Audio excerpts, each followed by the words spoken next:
না, আমার মনে হয় যে স্পেশালি প্রথম ইনিংসের ব্যাটিংটাতে আমরা পেছনে পড়ে গেছি। প্রথম ইনিংসে খুবই ডিসঅ্যাপয়েন্টিং ছিল। আমরা পুরা ব্যাটিং ইউনিটটা ভালো ব্যাটিং করতে পারিনি।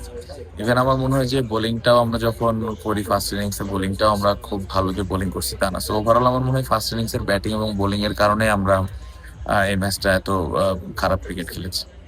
কন্ডিশনটা আমরা আহ, ঠিকঠাক মতো অ্যাডাপ্ট করে ব্যাটিং করতে পারিনি। আমার মনে হয় যে অবশ্যই ডেফিনেটলি উইকেটটা অনেক কঠিন ছিল ব্যাটিং এর দিক থেকে, এবং ওরা খুব ভালো জায়গাতেও বল করেছে।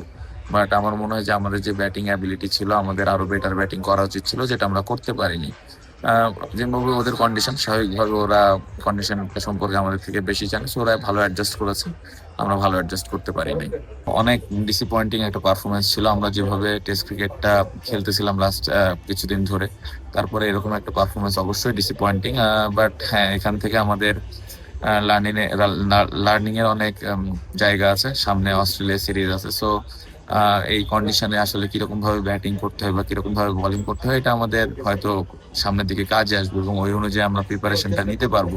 বাট ক্যাপ্টেন হিসেবে আমি বলবো যে এটা অনেক ডিসঅ্যাপয়েন্টিং পারফরমেন্স ছিল। না, আমার মনে হয় যে তাইজুল ভাইয়ের বোলিংটা আউটস্ট্যান্ডিং ছিল। এরকম কন্ডিশনেও 7 উইকেট নেওয়া অবশ্যই এটা অনেক বড় একটা ব্যাপার। ফার্স্ট ইনিংসে মমিনুল ভাই ভালো একটা স্টার্ট পেয়েছিল, 60 রানের একটা ইনিংস, হয়তো ইনিংসটা আরো বড় হতে পারতো, বাট আমার মনে হয় যতক্ষণ ব্যাটিং করেছে দারুণ ব্যাটিং করেছে।